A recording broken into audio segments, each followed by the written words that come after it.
Hey friends, welcome back to another video of our Demystifying Phrasal Verbs week.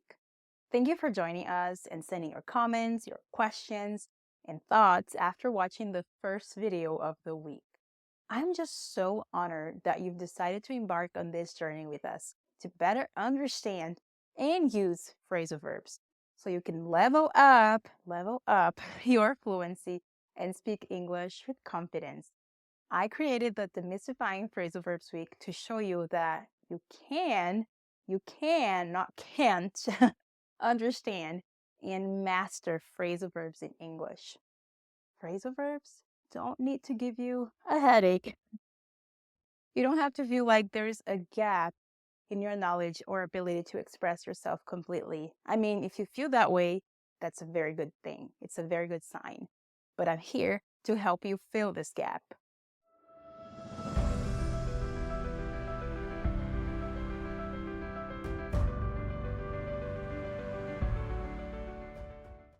You probably know English is not my first language, and I didn't grow up speaking English. So you might be wondering, Teacher Natalie, how do you make sense of phrasal verbs?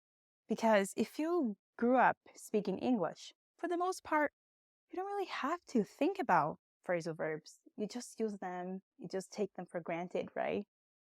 My husband is a native speaker of English, and he had no idea what phrasal verbs were until I told him what they were. And when we started dating, I used to always tell him, yeah, I don't understand why you guys add off, on, and to these verbs. I mean, it makes no sense to me. So he's been hearing my complaints about phrasal verbs for a while. So first off, what's a phrasal verb? Dictionaries will tell you that a phrasal verb is a phrase that consists of a verb with a preposition or adverb or both, the meaning of which is different from the meaning of its separate parts. Got it? Neither did I. Okay. What's a phrasal verb? Let's make this simple. A phrasal verb is like a sandwich. You've got your bread. Can I draw a sandwich? I'm going to try. This looks like a burger. Is a burger a sandwich? I guess it could, right? I mean, gosh, this is not very good, but this is a sandwich, okay?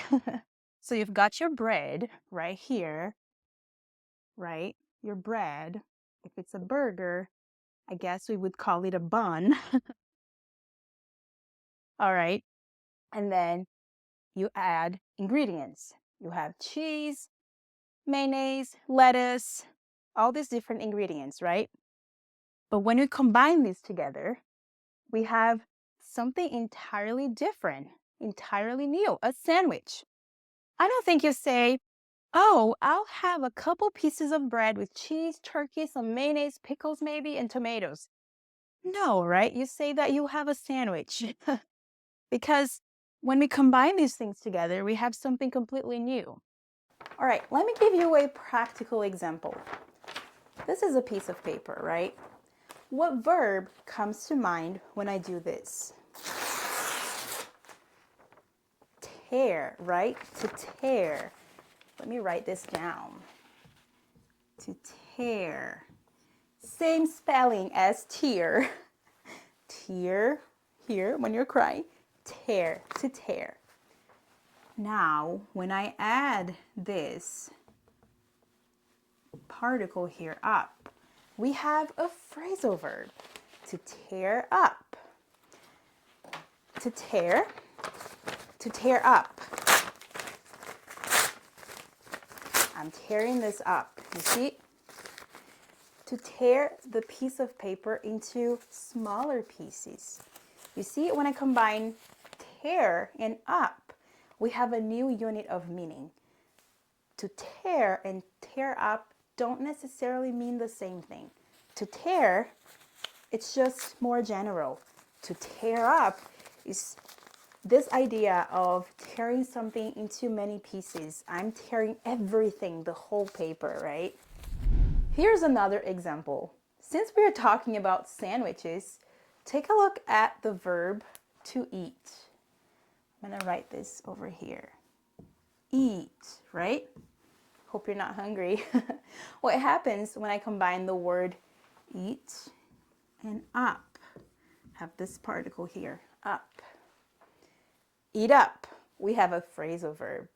And what does eat up mean? If I say to my son, I have a 2-year-old, eat up your vegetables, eat up your broccoli. What am I saying? Is it different from eat your broccoli? There is a difference. When I say eat your vegetables, I'm telling him to simply eat. I'm not saying how much he should eat. I just want him to eat. But if I say eat up your vegetables, I want him to eat all of it. I want him to eat everything. Eat the whole thing. You see? Tear up, eat up. We have a total new unit of meaning here. To eat up means to eat all of something. So it's not the same as eat. Things get a little more complicated with phrasal verbs because they usually have more than one meaning. So let's talk about eat up, right? To eat up means to eat all of something, but it can mean something else too. And we call this polysemy. Oh, Professor Mode here. Polysemy. Polysemy. Poly means many. Semi means signs or meanings. So eat up can also mean something else. If I say, I have a truck. I don't have a truck, just an example. That old truck eats up gas like crazy. Like that old truck eats up grass. Grass? Gas, not grass, okay? Gas. And gas is short for gasoline. So that old truck eats up gas like crazy. I'm saying that this truck uses a lot of gas. Of course, trucks don't literally eat, but I'm using this verb here, eat up, in a more figurative way. So if I say, oh, this car eats up a lot of gas, I'm not saying that it drinks all the gasoline. I'm just saying that it uses a lot of it to the point that it ends because, it's a lot of it. So can you see that eat up can have a more literal meaning like eat up your vegetables, but then this meaning can be extended and used in more figurative ways. This is a light bulb. You can use your imagination if it looks a little crazy here, if you can't really see this as a light bulb. I'm not the best at drawing, but you got the idea. This light bulb here eats up electricity because it's not energy efficient. You see, it uses a lot of energy. So eat up here is not referring to eating like the light bulb doesn't eat, but in a more figurative way, I'm saying that the light bulb uses a lot of electricity. So the title of this video is The Key to Understanding Phrasal Verbs. And I'm pretty sure when you decided to click on it, you did not think I was going to give you a literal key, right? Like, here's the key. I wish. By key, I'm referring to a solution, an answer to something that is complicated, like phrasal verbs, right? So the key to understanding phrasal verbs. I'm not giving you a literal key. We call this metaphor, right? From Greek, metaphora. I don't speak Greek, by the way. I looked up the pronunciation of metaphor in Greek just because I thought it would look cool. Anyways, so a metaphor means, this word means to carry over or transfer. So when we use a metaphor, we compare things. We say one thing is another. We transfer the characteristics of something to another. So I said the key to understanding phrasal verbs. Here I'm comparing a solution to a key because a solution opens our understanding of things, right? So the key to understanding phrasal verbs. So Why am I talking about metaphors? Isn't metaphor supposed to be something we learn in literature classes? Not necessarily, because metaphors are everywhere. Just like phrasal verbs, they're everywhere. And what if I told you that phrasal verbs are a lot like metaphors? Maybe metaphors are actually the key to understanding phrasal verbs. What do you think? All right, a little bit of history. Back in the 1980s, when my parents were teenagers, some researchers came up with the conceptual metaphor theory. Conceptual metaphor theory, which simply shows that metaphors are present in our lives, not only in language, but in our thoughts and our actions. So they are intrinsically related to our human experience. So this is why I tell my son, you are my sunshine. You are my sunshine. You see, sunshine brings warmth and a feeling of good, especially if you live here in Wisconsin. This is also why when we are feeling sad, we say that we are feeling down, down. We're not totally like down like this sometimes, right? But you see, I lower my head, I'm feeling down. See, conceptual metaphor everywhere. So the preposition down, down indicates movement from top to bottom, like this, right? Down. This is what we call the core or main or essential meaning of this preposition. Down, from top to bottom. This core meaning, why am I holding this? This core meaning can be extended and used in a more figurative way. When we're feeling down, we're not saying that we're going to go downwards like this or we are feeling like doing this. But we are figuratively saying that our emotions are not good. And down indicates less joy, less energy. Now, imagine that you came down with a cold. So the base form is come. Let me try this. Come down with.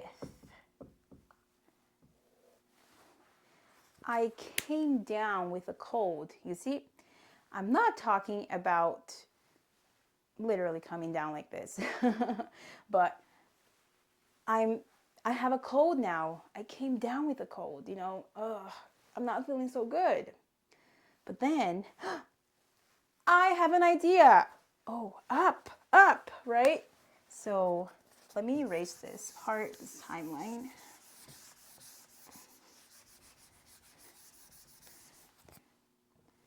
Up. What's the core meaning of up? This motion from bottom to top, upward. I came up with an idea. So the base form, come up with, right? I came up with an idea. You see? Oh, my body came up like that. So my idea is that I'm going to eat healthy. I'm going to try my best to be healthy so I don't get sick as much. And then for you to be healthy, you have to cut down on the amount of sugar you eat. Cut down, again, this idea of less, reducing the amount of sugar you eat. You have to use more fresh veggies and fruits and try to be healthier to build up your immune system. To build up your immune system, you see? You might be thinking, okay, This makes sense. I mean, you chose pretty easy phrasal verbs. But how about give up? How is up related to the fact that you abandoned something, you stopped doing something? Remember, up here is not used in a literal way. It's like a metaphor. Up indicates movement from bottom to top. So, in a more figurative way, it indicates completion or reaching the end of something. Remember when we talked about eat up? Eating all of something? You complete that, right? You eat everything. So, when we give up,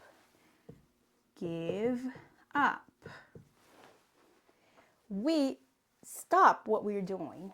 We didn't complete the action, but we stop it.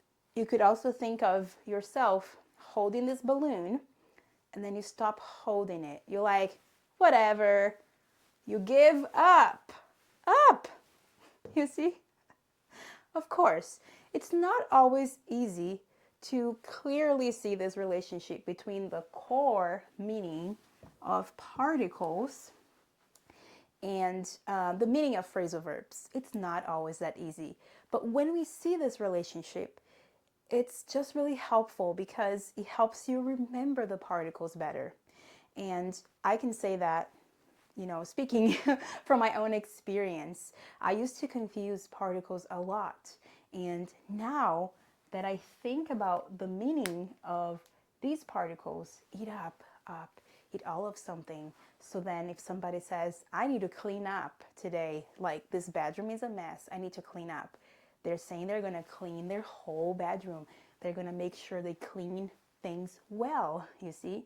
I can transfer this knowledge and use it to deduce the meaning of other phrasal verbs.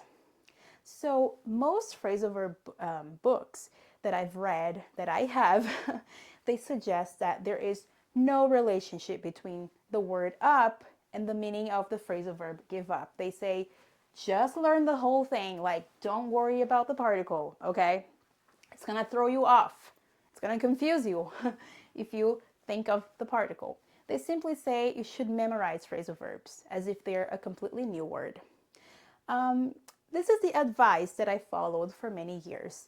And though it helped me memorize the most common phrasal verbs, it didn't help me understand and use phrasal verbs confidently because I was always confused because I was always memorizing the whole thing, but I would get confused because there's so many phrasal verbs, right? Whenever I had to end a phone call, do I hang off the phone call? No, hang up. Hang up. Think about the past, right? People used telephones. They had to attach the handset. They had to hang it up, right? So hang up. Okay, I have to hang up. I have to end the phone call. Not hang off. Okay? No. You see, there are so many phrasal verbs. How about clothes, right? I'm gonna take out my shoes. No, take off my shoes. Take off my clothes. Take off my earrings. Take off my makeup. I used to always be confused. Take out? No, it's take off. Because I understand the meaning of off. The core meaning of off. Yeah. So is this advice to simply memorize phrasal verbs really the best? It depends. For some more advanced learners, it may not be enough. I think when you're a beginner, it is helpful because it makes you think less, right? As you become more advanced in your English learning journey, it can be very confusing if you simply memorize the phrasal verbs. I wanted to share a few insights from cognitive linguistics as well. I'm not going to be very academic, but cognitive linguistics is this field that combines different disciplines like philosophy and psychology. It's very interdisciplinary and it sees linguistics from a very holistic perspective, not simply the sentence level or words that combine with other words. It sees the human experience as something that shapes language. And so cognitive linguistics studies that I've read have shown, that it's not like a lot. I don't think there are a lot of studies out there. At least so far, I haven't seen that many. But the ones that I've read show that learning phrasal verbs through the particles, the core meaning of particles, it can be very helpful. Their visual representations might be one of the most effective ways to learn phrasal verbs. What do I mean by this? There's a study that was conducted with first-year English learners, and this study demonstrated that when students were taught phrasal verbs using cognitive linguistic techniques, such as visual aids, role-playing, metaphorical extensions, these students showed improved retention and understanding of the verbs. That's the key here. Improved retention and understanding of the verbs compared to more traditional memorization techniques. So these students responded positively to this approach, indicating that learning through understanding the meaning of particles, it made their learning more meaningful, more engaging.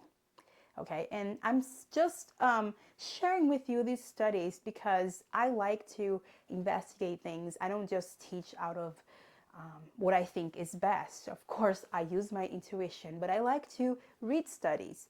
There might be studies that show the opposite too, but so far I've been seeing a very positive response from researchers and people who study phrasal verbs, the teaching of phrasal verbs. And that's really the key to learning vocabulary, is to make learning meaningful and engaging. So this approach has helped me make my own learning journey meaningful. So to answer the title of this video, metaphors are the key to understanding phrasal verbs, but not only that, understanding the core meaning of particles can really help you understand phrasal verbs, and not only understand them, but remember them better in your next English conversation. Of course, this approach can be confusing sometimes. It's not an easy approach. Nothing is easy when it comes to learning a language. So that's why I'm here to guide you through this journey. I want to show you all that I've learned throughout this messy journey of trying to understand the core meaning of phrasal verbs. So now you already know the core meaning of down and up. What do you think the core meaning of on and off is? How about over? That's a good one. Over. What is it? Okay. If you're very skeptical, like me sometimes, you might still be unsure. What about show up? When I say, I didn't show up to class today, how is up related to its core meaning? I don't see any connection. Well, let's revisit the core meaning of up. This upward motion can also represent a location, right? Something that's up. Like I put this marker up here. It's up there, right? Up. So when you show up, the idea is that you're now present and you can be seen. You can be seen. You see, something is brought up to the surface. So I see you because you showed up. You are here right now.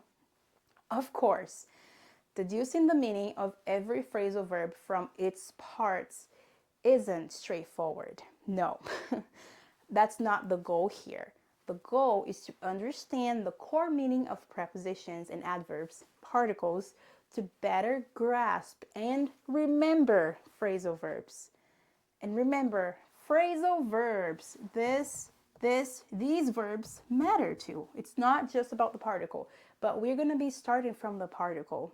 And the better you understand a word, the better you remember it. And this is why I think understanding phrasal verbs will help you remember them and feel more confident in using them. And that's the main idea behind demystifying phrasal verbs. to debunk the myth that phrasal verbs make no sense and must be memorized, especially in isolation. Don't recommend that. And I want to show you that you can understand phrasal verbs. And once you do, you'll stop fearing them. You feel more confident using them in conversations. Even when you're unsure about a phrasal verb, understanding the core meaning of its particles will empower you to grasp its meaning and use in a more effective way. So, stay tuned for our third video of our Demystifying Phrasal Verbs Week coming out in just a couple of days. I'll show you how you can really gain confidence in understanding and using all kinds of phrasal verbs in your daily interactions. Before you go, I'd love to hear from you. Drop a comment below. Drop a comment, like drop. You see? Conceptual metaphors everywhere. Drop a comment below with your thoughts, questions, or ideas. And I'll see you next time. Bye. Thanks for hanging out with me.